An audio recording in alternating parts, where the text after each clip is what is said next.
आपण सर्व मिळून सर्वप्रथम भगवंताला इतके प्रणाम करू। भगवान बाबा हनुमान जी को प्रणाम। मान त्यागी बाबा जुमदेव जी को प्रणाम। परमात्मा नमस्कार। प्रभुजा परमात्मा शोक मंडळ आज दिनांक 11/10/2025 रोज शनिवार मौजा भुयार येथे गोजागिरी निमित्त एका भगवंताची चर्चा बैठक या ठिकाणी सुरू झालेली आहे। या चर्चा बैठकीमध्ये स्वयं सृष्टीचे रचयिता भगवान बाबा हनुमान जी उपस्थित आहे। बाबांना माझा प्रणाम। दुखी कष्टी गरिबांची कायवारी मानवाला मानवता शिकवणारे अंधश्रद्धेतून वाईट व्यसनातून मुक्त करणारे व्यसनमुक्ती जनक मानव धर्म संस्थापक महान त्यागी बाबा जुमदेवजी उपस्थित बाबांना माझा प्रणाम। बाबांच्या भगवत प्राप्ती विधीमध्ये बाबांना वेळोवेळी सहकार्य करणाऱ्या सर्वांच्या लाडक्या मातोश्री वाराणसी आई उपस्थित आहेंना माझा नमस्कार। चर्चा बैठक म्हटलं तर अध्यक्षाची आवश्यकता असते आणि आजच्या या भगवत कार्याच्या बैठकीचे अध्यक्ष म्हणून सन्माननीय श्री गिरधरजी लांजेवा साहेब मार्गदर्शक नागपूर परिसर तथा माझे मार्गदर्शक या ठिकाणी प्रामुख्याने उपस्थित साहेबांना माझा नमस्कार। आजच्या या भगवत कार्याच्या बैठकीचे उपाध्यक्ष म्हणून सन्माननीय श्री खेमजी जन्माचे साहेब मार्गदर्शक भेंडाळा परिसर या ठिकाणी प्रामुख्याने उपस्थित साहेबांना माझा नमस्कार। आजच्या या भगवत कार्याच्या बैठकीचे प्रमुख पाहुणे सन्माननीय श्री कोटीरामजी मुंडले साहेब मार्गदर्शक पाहुणे या ठिकाणी प्रामुख्याने उपस्थित साहेबांना माझा नमस्कार। आजच्या या बैठकीचे संचालन करते सन्माननीय पिंटेश्वरजी घोलमारे हे सुद्धा या ठिकाणी उपस्थित यांना माझा नमस्कार। मंच मोठा आहे आणि मंचावरील बाबांचे सर्व सेवक सर्वांना माझा नमस्कार। उपस्थित सेवक सेविका बाल सेवक बाल सेविका सर्वांना माझा नमस्कार। नमस्कार घ्या आता तरी। आताच मी नमस्कारचे महत्त्व याच्या पूर्वी सांगितलं। या ठिकाणी अध्यक्षाच्या परवानगीने संचालकाच्या आयोजनाने या ठिकाणी प्रास्ताविक या ठिकाणी मला सादर करण्याकरता सांगितलं आहे। मी आपल्या अल्पशा बुद्धीने या ठिकाणी आपले प्रास्ताविक विचार या ठिकाणी ठेवण्याचे प्रयत्न करत आहे। जसं सुखदुःखाच्या छायेतून करतील तसे सारवग्या जीवनाची सुखदुःखाच्या छायेतून जसे करते सारवग्या जीवनाचे आत्मा कार्यक्रमाचा दर्शवतो तसे हे महत्व प्रास्ताविकेचे आणि महाप्रास्ताविकेचे महत्व सुद्धा या ठिकाणी आपल्याला जाणून घ्यायचे आहे। तर महान त्यागी बाबा जुमदेवजी यांचा जन्म 3 एप्रिल 1921 रोजी श्री विठोबा राघोजी ठोबळीकर व सरस्वताबाई यांच्या पोटी जन्मास आले। बाबापेक्षा 3 भावंड बालकृष्ण नारायण जागोबाजी मोठी तर मारुती हे लहान बंधू होते। असा यांचा संयुक्त परिवार बाबाचे शिक्षण 14व्या वर्गापर्यंत झाले असले तरी त्यांनी केलेल्या मार्गदर्शनाप्रमाणे आज लाखो कुटुंब अंधश्रद्धा वाईट व्यसनापासून शारीरिक व मानसिक रोगापासून मुक्ती होऊन समाज सुखी व समाधानी जीवन जगत आहे। आणि त्यांनी केलेल्या निस्वार्थ कार्यामुळे निष्काम कार्यामुळे परमेश्वरी गुणांचा अनुभव हा सर्व शोकांना मिळालेला। बाबांची परिस्थिती हालाकीची होती आणि अशा या परिस्थितीमध्ये बाबांनी ध्येयाने कार्य करून आपला परिवार सजवलं, आपला परिवाराचं जीवन जगलं। बाबांच्या ज्या ठिकाणी बाबा राहतात टिमकी निवासस्थान बाबा 1933 ला त्या ठिकाणी आले। बाबाचा जन्म गोळीबार चौकामध्ये झाला आणि 1933 ला त्या ठिकाणी आले टिमकी निवासस्थानाला। तेव्हा तो जुनके सावकाराचा घर विकाऊ होता आणि मौल्यामध्ये पूर्वी ज्या मौल्यामध्ये बाबा राहायचे बाबाचा परिवार राहायचा त्या ठिकाणी सगळे भांडण व्हायचे। त्यामुळे बाबांचा परिवार हा त्या ठिकाणी त्रस्त झाला होता, कंटाळलेला होता। त्यामुळे त्यांनी टिमकीमध्ये रामेश्वर देवरानीच्या मागे जो जुनके सावकाराचा मकान होता तो मकान घेण्याचे ठरवले। पण त्या ठिकाणी टिमकीमधील काही लोकांनी बाबांच्या परिवाराला सांगितलं की हा जो मकान आहे म्हणे या ठिकाणी भुताडकी आहे म्हणे, या ठिकाणी राहायला या नको म्हणे, हा मकान घ्यावा नको म्हणे असे बाबांच्या परिवारातल्या लोकांना सांगण्यात आले होते।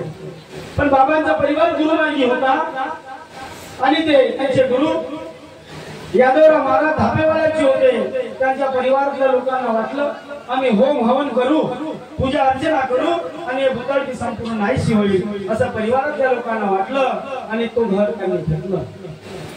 जवळ बाबा त्या निवासस्थानाला टिमकी निवासस्थानाला जवळ राहायला आले तेव्हा बाबाची वय 12 वर्षाची होती आणि तेथून बाबाच्या परिवारावर भुताडकी सुरू झाली।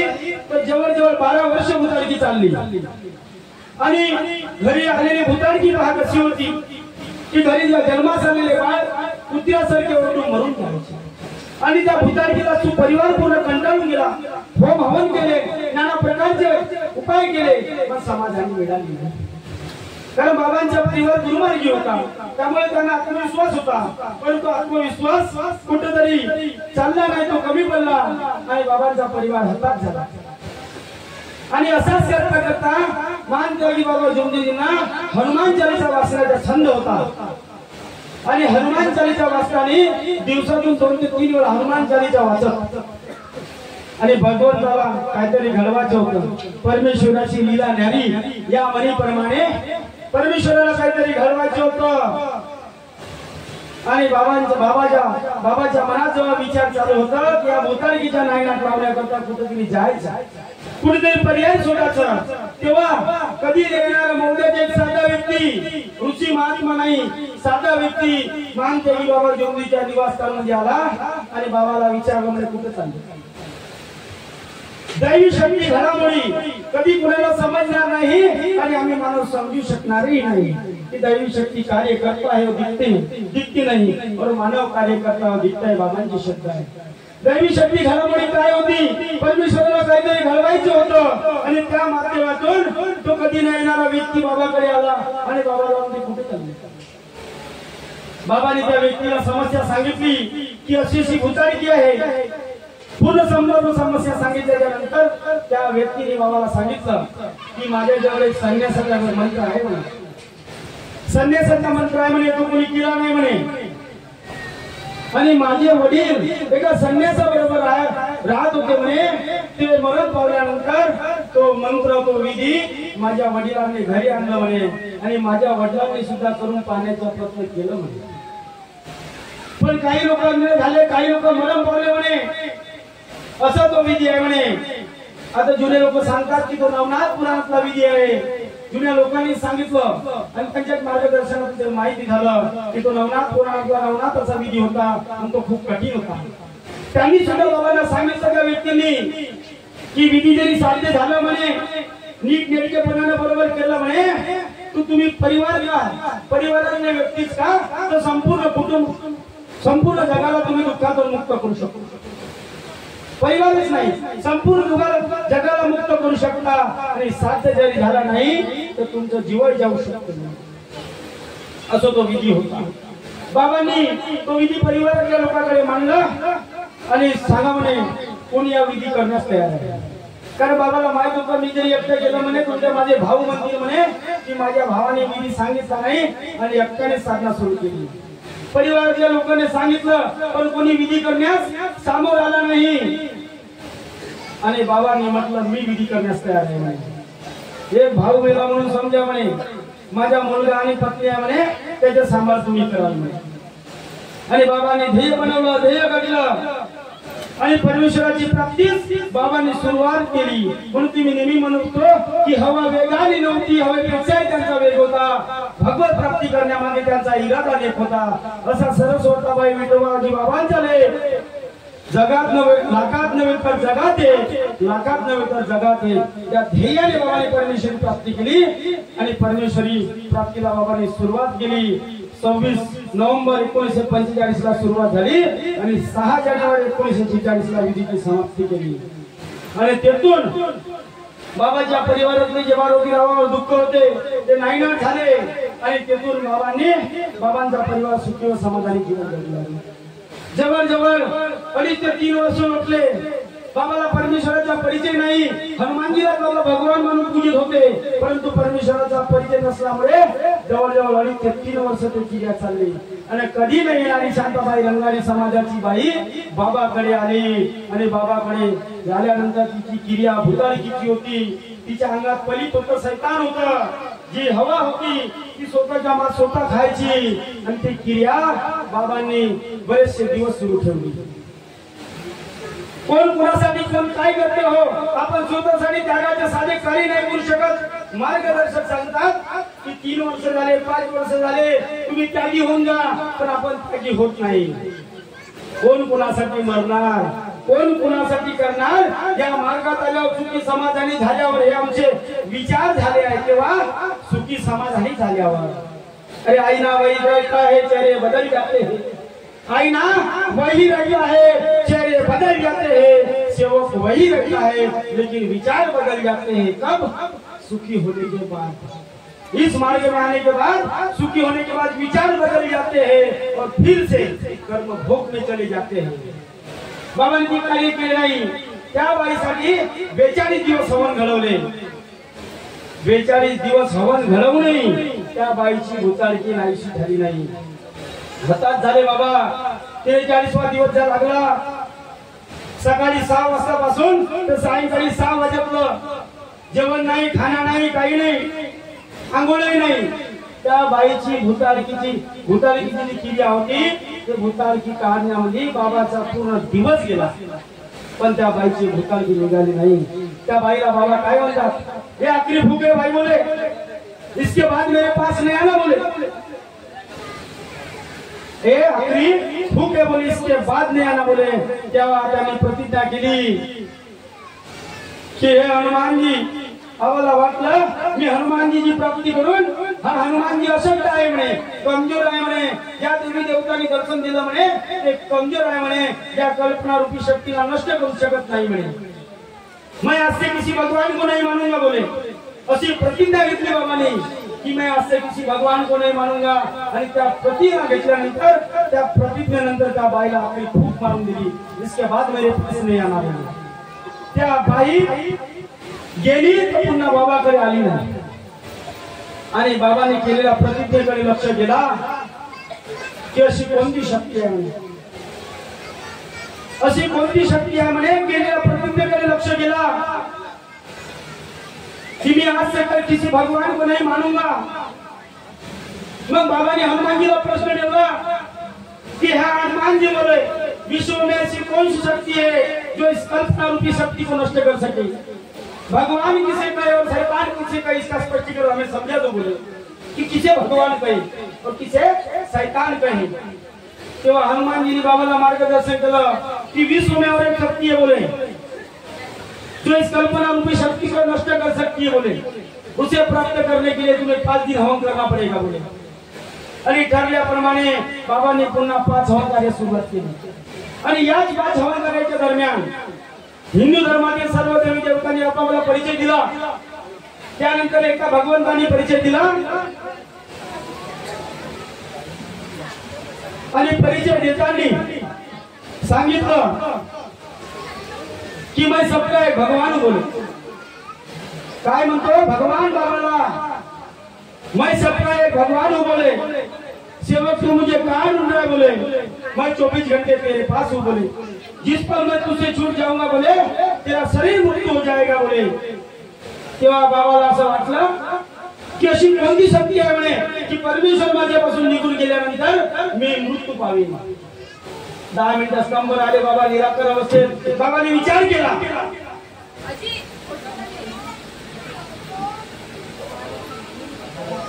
बांधून गेला।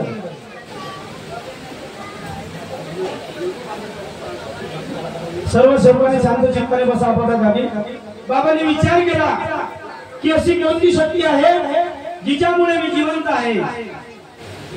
आणि बाबाला आठवला आत्मा की अशी आत्मा हे आहे की शरीरातून जरी निघून गेली ती माझे शरीर मृत्यू पावेल।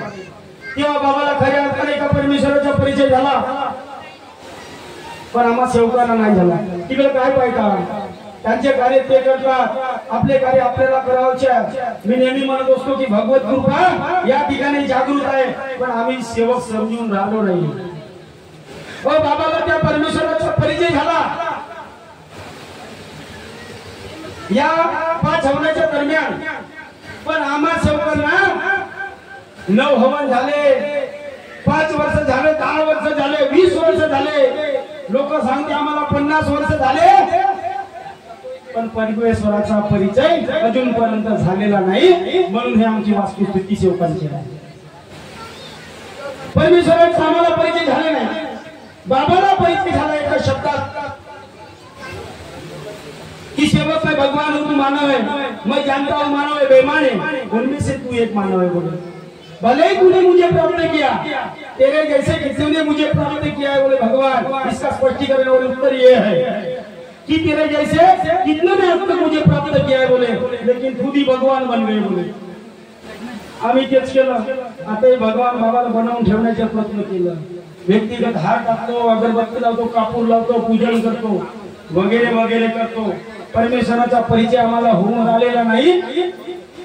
या गोष्टीचा कुठेतरी सोसांकित आहे.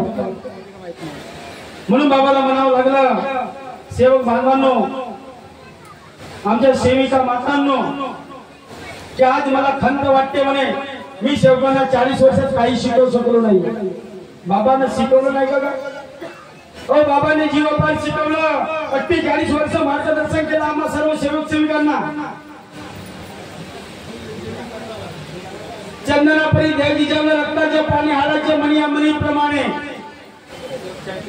परंतु आम्ही सेवक जागलो नाही. हे बाबांची चुकी नाही, आमची चुकी आहे. म्हणून बाबाला ते शब्द म्हणावं लागलं. म्हणून आता तरी जागा, अभी नहीं जागोगे तो कभी नहीं जागोगे. देर करने से भला सुधार करो, सुधरने की बारी तुम्हारी आई है. जाग जाओ सेवक, सेवक की जागने की बारी आई है. आता तरी जाग. आज याप्रमाणे परमेश्वराची प्राप्ती बाबाला झाली आणि त्या परमेश्वराच्या दैवी शक्तीचे प्रतीक म्हणून आपल्या समोर भगवान बाबा हनुमानजीची प्रतिमा बाबाने आपल्याला दिली. की कोणत्या धर्माप्रमाणे कसली तरी खून आपली असावी. आपल्या भगवंताच्या दैवी शक्तीचे प्रतीक भगवान बाबा हनुमानजी आहे. आणि त्या कृपेचा परिचय बाबांनी आपल्याला 48 वर्ष निष्काम आणि निस्वार्थ भावनेने परिचय करून दिला. पण तुम्ही आम्ही आज पर्यंत जागलो नाही, याच्या कुठेतरी खंत आहे.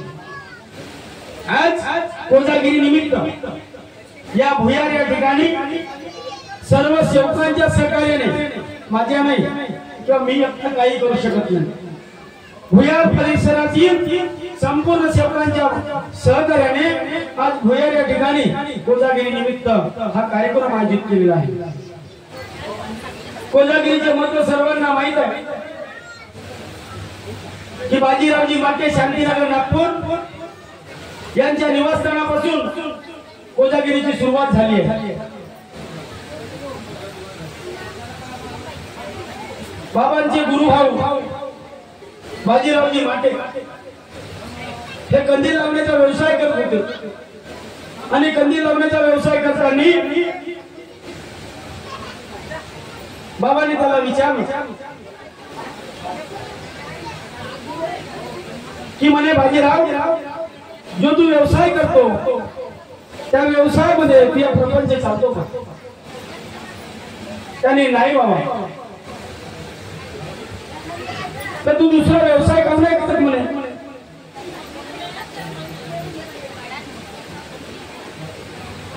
तुला कोणता व्यवसाय करायला जमते म्हणे. बाबांनी बाजीरावजीला विचारलं. बाबा म्हणे मला दुधाच्या धंदा करण्याचे अनुभव आहे म्हणे. तर ठीक आहे म्हणे बाबा. पण बाबा म्हणे माझी समस्या आहे, माझ्याकडे म्हैस घ्यायला पैसे नाही, त्यावेळेस तुम्ही मदत कराल म्हणे. परंतु बाबा म्हणे मला म्हस घ्यायची आहे, पण म्हस मला तुम्ही घेऊन द्या. तुम्ही माझ्यासोबत बाजारात चला आणि बस घेऊन द्या। तेव्हा बाबा आणि बाजीरावजी बाजारात गेले आणि बाजारात गेल्यानंतर भरपूर म्हशी पाहिल्या। बाजीरावजीच्या खिशामध्ये पैसे कमी होते आणि त्यांच्या बजेट मध्ये जे म्हस पाहिजे होती ते मार्केट मध्ये पाहायला पण दिसत नव्हती। परंतु उमल्याच्या नंतर सर्व फिरल्याच्या नंतर एक म्हस बाबाला आढळली। ज्या म्हशीला संपूर्ण शेणानं भरली होती त्या म्हशीला शेणानं भरलं होतं, कारण त्या म्हशीला फोडे झाले होते, दुःख होते आणि ते म्हस बाबाने विचारलं, बाजीरावजीच्या खिशाचा बजेट पाहिला आणि तेच मत घेण्याचे ठरवलं। बाबाने हात मांडलं, बाजीरावजी म्हणे हे म्हस आपल्याला घ्यायचे। बाबाचे शब्द बाजीरावजी काढू शकत नव्हते। ठीक आहे बाबा म्हणे, पण बाजीरावजीला विचार आला की दुबळी पतली म्हस बाबा मला घेऊन देत नाही, कारण बाजीरावजीची अपेक्षा अशी होती की 5 ते 6 लिटर दूध देण्याची म्हस बाजीरावजीला पाहिजे होती, पण अपेक्षेनुसार तुम्हाला दिसत नव्हती। आणि घरी गेल्याच्या नंतर बाजीरावजीने त्या म्हशीला धुतलं आणि धुतल्याच्या नंतर संपूर्ण शेण तिच्यावर निघाला आणि जेव्हा त्या म्हशीला फोडे दिसले, दुःख दिसले, तेव्हा बाजीरावजीला विचार आला आणि बाबाला काय म्हणतो बाजीरावजी? बाबा म्हणे आपण फसलो म्हणे। बाबा म्हणे आपण फसलो। काय झालं बाजीरावजी? बाबा म्हणे जे म्हस आपण घेतली त्या म्हशीला संपूर्ण फोडे आहे, दुःख आहे, तर खाऊ म्हणे बाबा आपल्यापाशी भगवंत नाही का म्हणे? अरे तुझा भगवंत तुझ्याकडे आहे ना म्हणे। त्या जखमेवरती हवनाची रक्षा आणि तेल तीर्थ लाव म्हणे आणि त्याने बाबाच्या शब्दावर ते क्रिया केली आणि त्या म्हशीच्या जखमा भरत आल्या आणि त्यांच्या बाजीरावजीच्या अपेक्षापेक्षा त्या म्हशीला जास्त दूध दिलं। जास्त दूध दिल्याच्या नंतर याच्या दुधाचा व्यापार व्हायला बाजीरावजीचा। एकाच्या 4 म्हशी झाल्या आणि बाबांनी सांगितलं त्याला की दुधामध्ये एकही थेंब पाणी टाकायचं नाही म्हणे। दुधामध्ये एकही थेंब पाणी टाकायचे नाही, कोरं दूध विकायचं।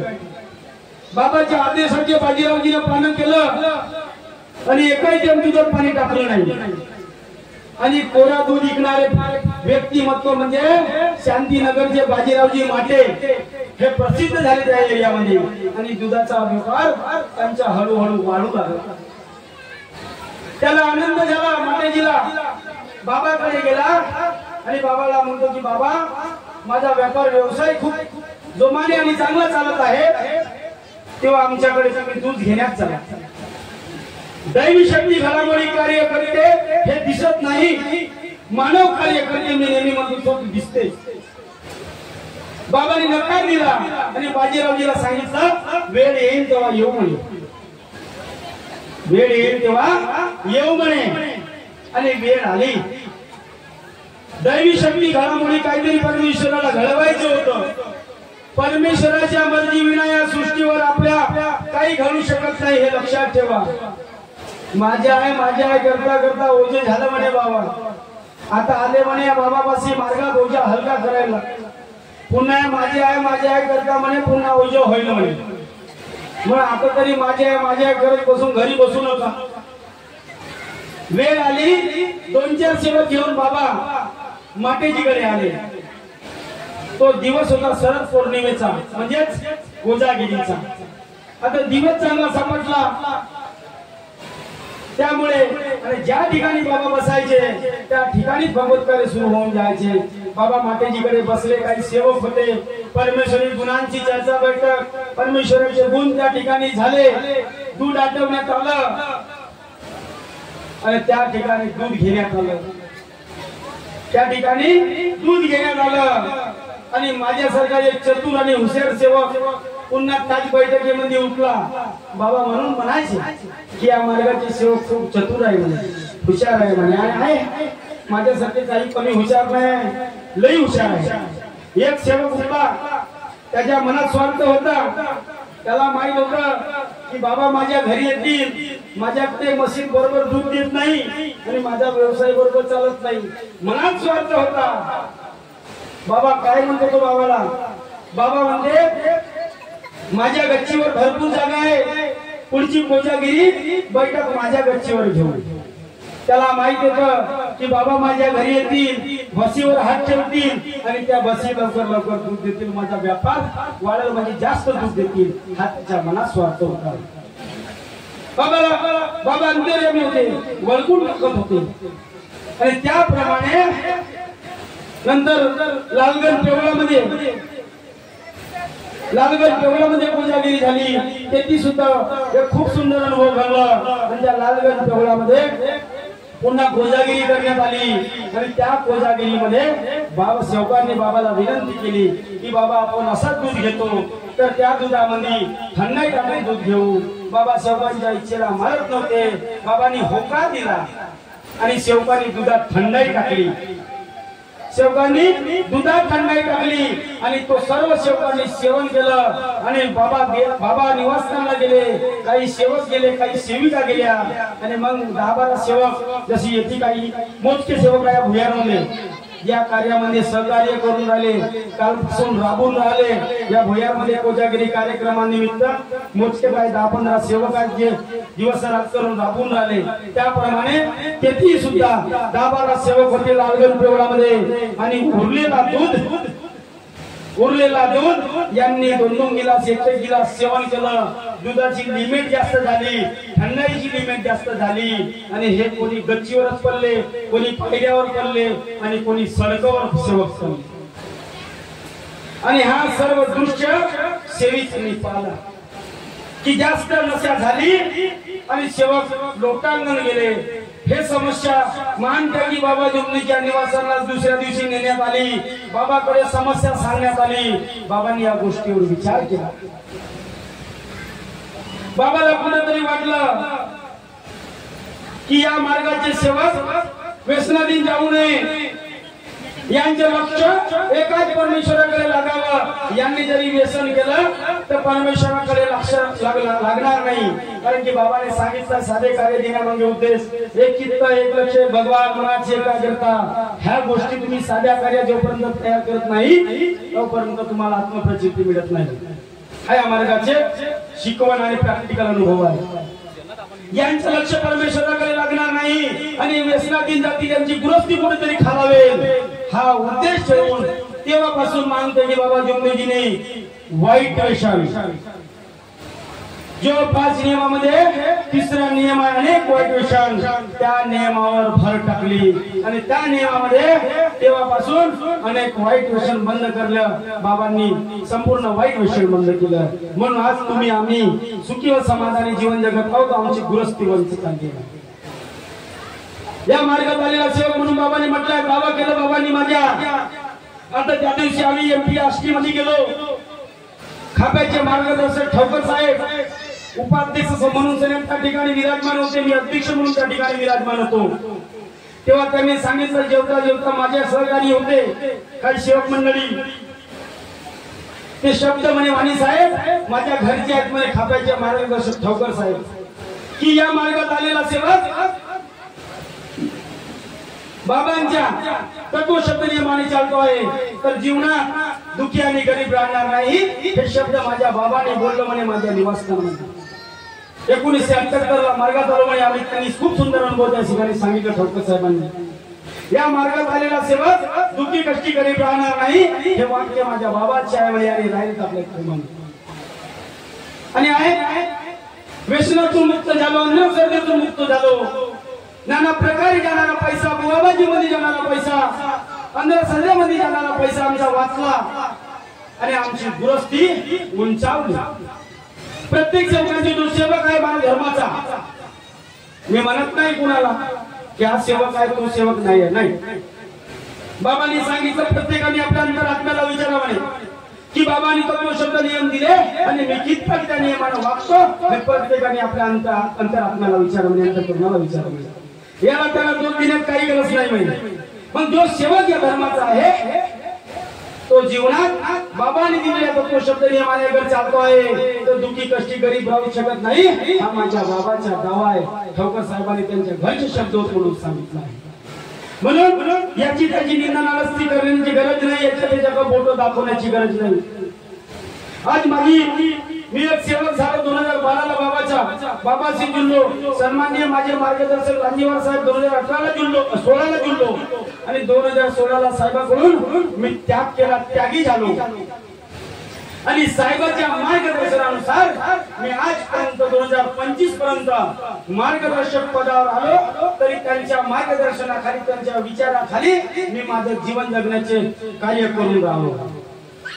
बाबांनी दिलेल्या शिकवणीप्रमाणे आणि मार्गदर्शकांनी केलेल्या मार्गदर्शनाप्रमाणे हे कार्य मी करून राहिलो। आज कोण मार्गदर्शक कसे कार्य करते मला नाही माहिती, पण माझे मार्गदर्शक कोणते कार्य करते, कसे कार्य करते हे मला माहित आहे। म्हणून मी मानतो की बाबा जुमदेवजीचे शब्द आणि मार्गदर्शन नेहमी गृहीत धरतो की मार्गदर्शक सामने है तो बाबा है, मार्गदर्शन करने वाला सामने है तो बाबा है। हे शब्द माझ्या मानते की बाबा जुमदेवजीच्या मुखातले आहेत आणि ते मी पूर्ण आचरण करण्याचे प्रयत्न करत आहे। म्हणून मी आज या ठिकाणी बोलताना इथपर्यंत आलेलो आहे। कोण कसं मार्गदर्शकाला समजते वागते, त्यांच्या प्रति काय विचार ठेवते, काय प्रेरणा घेते त्यांच्याकडून मला नाही माहित। मी काय घेतो हे मी सांगतो आहे।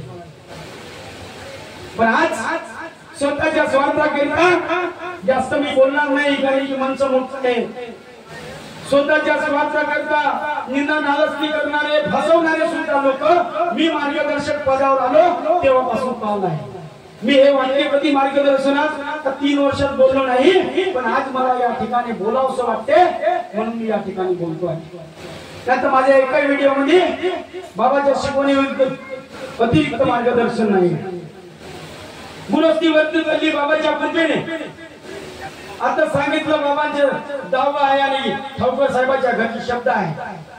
बाबाच्या दिलेला तो शब्द नियमाने मी चालतो नाही चालते परमेश्वराला माहित आहे। बाबाच्या कृपेने माझी गुरुस्ती उंचावली आणि लोकांनी माझी निंदा आणि बदनामी चालू केली। नाना प्रकारचे टीका टिप्पणी केले, त्यांनी हिस्सा घेतला, पैसे घेऊन आणले, सोना चोरून आणल्या, नाना प्रकारची बदनामी केली। पण माझ्या भगवंताला माझ्या बाबाला माझ्या माहित आहे की याचा ईमान कुठे आहे। ईमान है तो भगवान है बोले बाबा। फोटो मध्ये भगवान नाही, त्या फोटोत भगवान नाही, या मार्गाचे प्रतीक आहेत ते, या धर्माचे संस्थापक आहेत माझे मानते की बाबा जुमदेवजी। ईमान है तो भगवान है बोले, मग जिसका ईमान नहीं उसका भगवान नहीं है बोले। मग कोणाचा ईमान कसा आहे त्याने प्रत्येकाने आपल्या अंतरात्म्याला विचारावं आणि माझा ईमान कसा आहे त्या माझ्या परमात्म्याला माहित आहे। माझ्या परमात्म्याच्या परमेश्वराच्या कृपेने माझी गुरुस्ती उंचावली आणि काही शेवकाळी बेईमान शेवकाळी माझ्या परिसरातल्या त्यांनी माझी बदनामी केली। यांनी पैसे चोरून आणले, सोना चोरून आणले म्हणून याची प्रगती झाली। या पद्धतीने बदनामी करणारे अनेक वाले नाही, आमचे काही सेवक असल्याच्या नावावर सेवक आहेत असे लोक बदनामी करतात। सेवक बदनामी करत नाही, सेवक निंदा खोटीपणा करत नाही, हा करणारा किया हा सेवक। त्यानंतर 2022 ला मी मार्गदर्शक पदावर आलो। माझा मार्गदर्शक पदावर आल्याच्या नंतर काही जबाबदार सेवकांनी माझी पुन्हा एक बदनामी केली। ते म्हणजे कोणती, या व्हिडिओच्या माध्यमातून सर्व सेवकाच्या माध्यमातून हे मला बोलायचं आहे। काळ्या करून मार्गदर्शक झाला म्हणे, जबरदस्तीने सह्या घेतल्या म्हणे, चाकू ठेवून त्याच्या गळ्यावर सेवकाच्या सह्या घेऊन मार्गदर्शक बनला म्हणे। हे अफवा परिसरामध्ये आणि इतर परिसरामध्ये फैलवण्याचे कार्य त्या काही जबाबदार स्वतःला सेवक समजणाऱ्या म्हणणाऱ्या व्यक्तीने हे बदनामी केली। काही साध्या कार्याचे सेवक माझ्याकडे कार्य घ्यायला येतात, ते सांगतात साहेबांना फलाना सेवक तुमची अशी निंदा नालस्ती करते, करू दे बाबा। भगवंताला ते सद्बुद्धी त्याला दिली आहे, कारण तो जीवनात जर की करू शकत नाही तो तेच कार्य करू शकते। आणि त्या जबाबदार लोकांनी स्वतःला सेवक समजणाऱ्यांनी माझी चुकीनं मार्गदर्शक बनला। त्या सेवकाच्या गळ्यावर त्याला चाकू ठेवून सह्या घेतल्या, कोऱ्या कागदावर सह्या घेतल्या म्हणून स्वतःची वाहवा करण्यासाठी इतर परिसरामध्ये जाऊन त्यांनी बदनामी केली। काही सेवकाची दिशाभूल केली, त्याची सेवकाला सांगितलं माझे मार्गदर्शक या ठिकाणी बसल्या, व्हिडिओ चालू आहे, तुम्ही सर्व सेवक ऐकत आहे।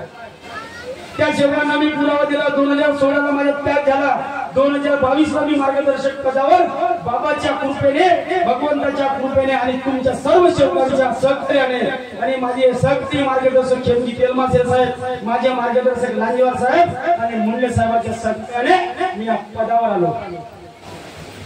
कुणाच्या काळ्या नाही, निंदा नालस्ती केली नाही आणि मी विशेष करतही नाही, परंतु स्वतःचा स्वार्थ साधण्यासाठी या लोकांनी स्वतःची वाहवाही करण्यासाठी इतर परिसरात जाऊन आणि सेवकाची दिशाभूल करून या पद्धतीने सुद्धा निंदा नालस्ती बदनामी करण्याचे प्रयत्न केले आहे। माझ्या परिसरात सुद्धा बदनामी केली। अरे तेवढं जमलं नाही तर काही बेईमान सेवकांनी, स्वतःला सेवक समजणाऱ्या सेवकांनी हा मार्गदर्शक चरित्रहीन आहे म्हणून अशी सुद्धा बदनामी केली, परंतु ते राहिले नाही आणि त्यांच्या टपरीली नाव नाही, आज ते सेवक नावावर सवक होऊन बसलेले आहेत। अशा सुद्धा पद्धतीने माझी बदनामी करण्याचे प्रयत्न काही बेईमान सेवकांनी करण्याचे प्रयत्न केले। या पद्धतीने बदनामी करण्याचे प्रयत्न सुरू ठेवले, नाना प्रकारची बदनामी केली, गावात नाही जमला तर इतर परिसरात बदनामी केली आणि त्या परिसरात तुम्हाला फोन यायचे की वाणी साहेब हा व्यक्ती आला आणि असं तुमच्याबद्दल बोलून गेला। तेव्हा विचार यायचा की या व्यक्तीबद्दल मी असे विचार केला नव्हता, त्या व्यक्तीने पहिलं की झाली तर पैसे चोरून आणले, सोना चोरून आणली म्हणून बदनामी केली, त्यानंतर मार्गदर्शक पदावर आलो, या पदाने बदनामी केली आणि जरासंघ नाव चमकायला लागला। सर्व लोक, काही लोक वाणी साहेबांचे नाव घ्यायला लागले, तर हा चरित्रहीन आहे म्हणून बदनामी करण्याचे प्रयत्न काही बेईमान सेवकांनी सुरू केलं। पण त्या परमेश्वराला माहित आहे माझा ईमान काय आहे आणि माझा भगवान काय आहे।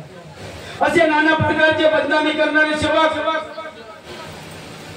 मी म्हणतो त्याला सवक, असे सुद्धा या मार्गात आहेत। अशा लोकांपासून आपल्याला सावध राहायचे आहे आणि आज सावध राहून कार्य करण्याची गरज आहे आमच्या सेवक सेविकांनी। नाही तर बाबावर सुद्धा एक प्रसंग आले, तुम्हाला वाटत असेल की मार्गदर्शकावर येऊन राहिले, मार्गदर्शकावरच नाही तर जुना इतिहास पहा तुम्ही, बाबावर सुद्धा आहे बरेचसे प्रसंग आले। बाबावर सुद्धा काही लोकांनी, माझ्यासारख्या बेईमान लोकांनी गालबोट लावण्याचे प्रयत्न केले, बदनामी करण्याचे प्रयत्न केले।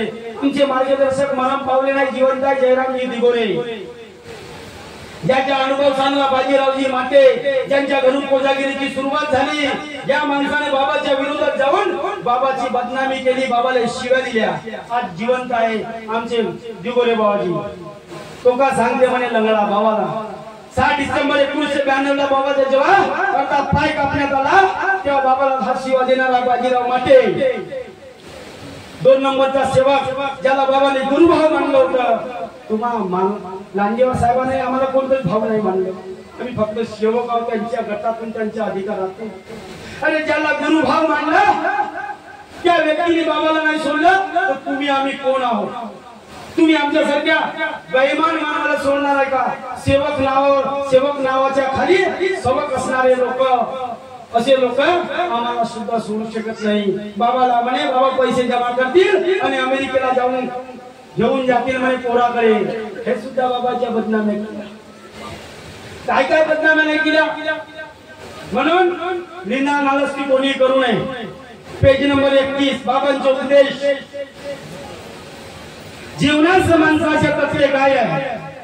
जीवनात माणसाचे तत्त्व काय आहे? तत्व शब्द नियमात स्वतःची पत्ते काय आहे? अरे मी धन्य झालो परमात्मा मार्ग घेऊन, अरे मी धन्य झालो परमात्मा मार्ग घेऊन। उपदेश त्यांचे वदतो आहे की सत्य काय आहे, सत्य काय आहे, सत्य हे आहे जे मी या ठिकाणी सांगून राहिलो भगवंताच्या समोर, सत्य हे आहे। पेज नंबर 31 बाबांचे उपदेश, या ठिकाणी लिहिलं आहे की एखाद्या सेवकाबद्दल कोणते चुकीची अफवा, निंदा नालस्ती बदनामी केली तर त्याची गोष्ट मनावर घेऊ नये, अन्यथा मार्गदर्शकाचे बदनामी करणारे लोक या ठिकाणी उपस्थित राहतात, त्यांची गोष्ट मनावर घेऊ नये, ऐकू नये।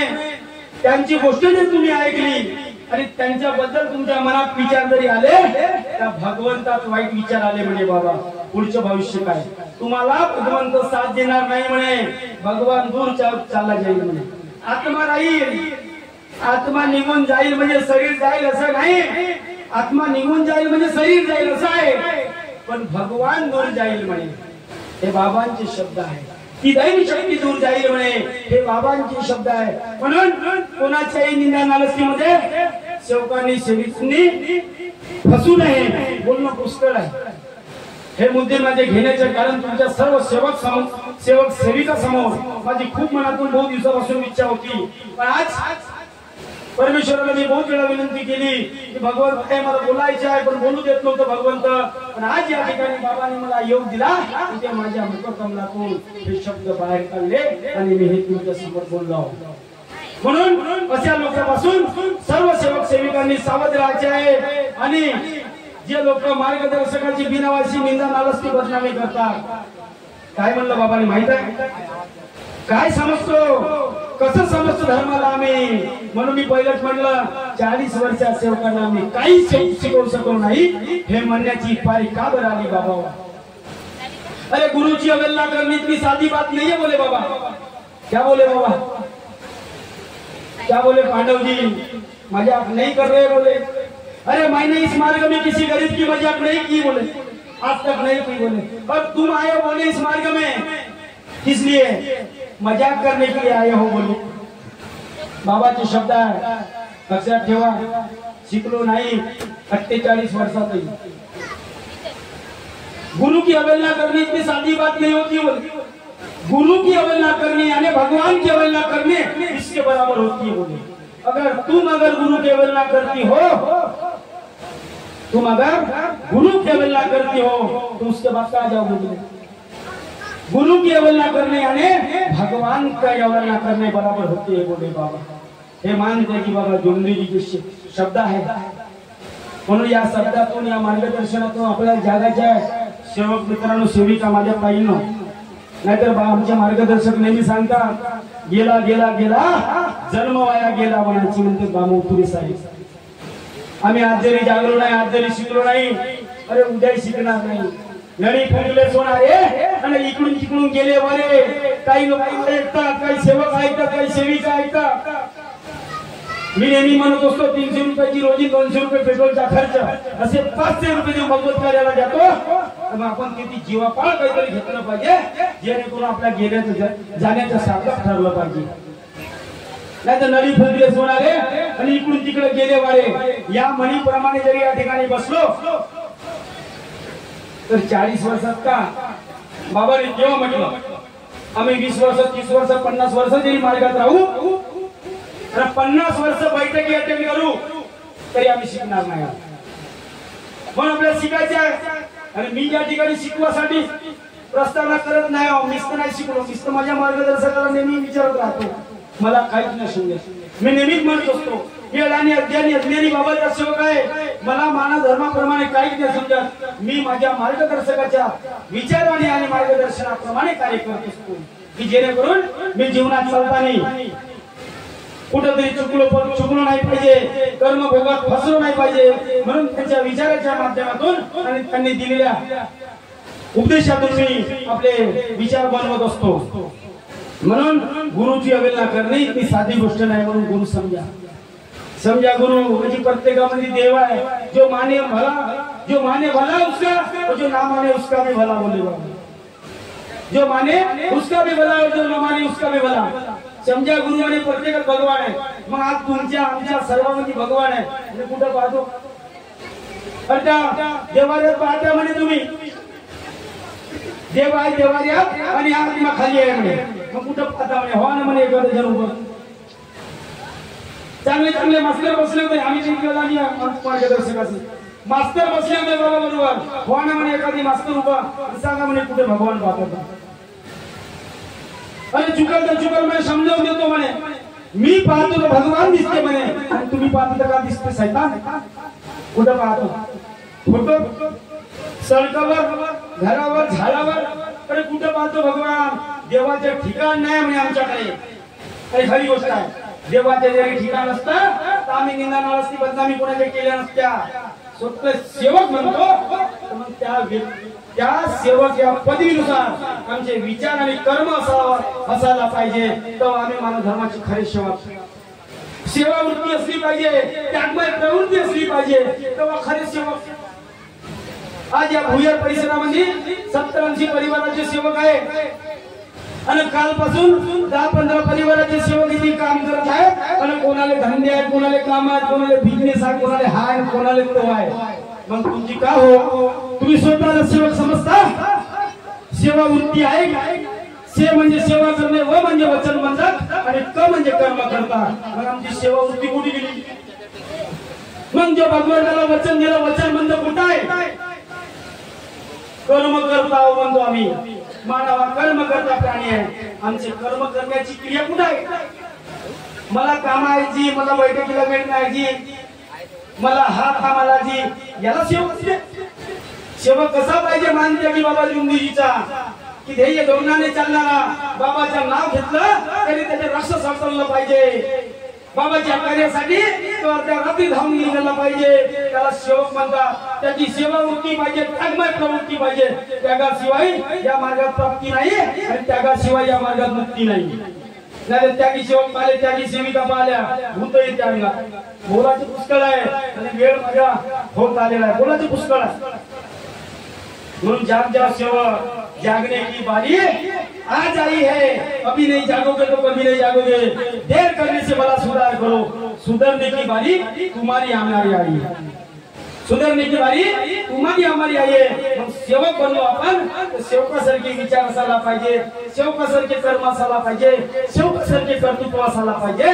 सेवा वृत्ती आणि त्यागमय जीवन मानते की बाबा जुंदजीने शिकवलं त्या पद्धतीने आपला कार्य असायला पाहिजे. त्याला सेवक म्हणलं जाते. नाही तर मी 25 वर्ष झालो, 20 वर्ष झालो, 5 वर्ष झालो, काय होतं त्यागी आहो. त्यागी नाही म्हणे बाबा, भोगी आहे म्हणे. भोगी फक्त मान त्यागी बाबा जुंदजीच त्यागी झाली. तुम्ही अंत्यागी म्हणे, अंत्यागी. सेवक कसा पाहिजे? असा पाहिजे. मग अंत्यागी आहे. चला वेळेअभावी मी या ठिकाणी थांबू इच्छितो. जाता जाता एकच शाही म्हणू इच्छितो. ना धर्म ना गर्व आहे ना माझा. मला मी 2012ला बाबाशी जुळलो. तेव्हा गर्व नाही केला, माझी नाही केला, अहंकार नाही बाळगलो, ना गर्व आहे ना माझा आहे. होते बाबा जुमदूजी म्हणून या जगात मी आज आहे. परमात्मा एक सेवक असल्याचा मला अभिमान आहे. परमात्मा एक सेवक असल्याचा मला अभिमान आहे. आणि गर्वाने सांगतो की मानते की बाबा जुमदूजी या मानव धर्माची शान आहे, या देशाची शान आहे, या देशाची शान आहे. एवढे बोलून मी आपले प्रास्ताविक विचार, आपले मनोगत या ठिकाणी मी थांबवतो आहे. सर्वांना माझा नमस्कार.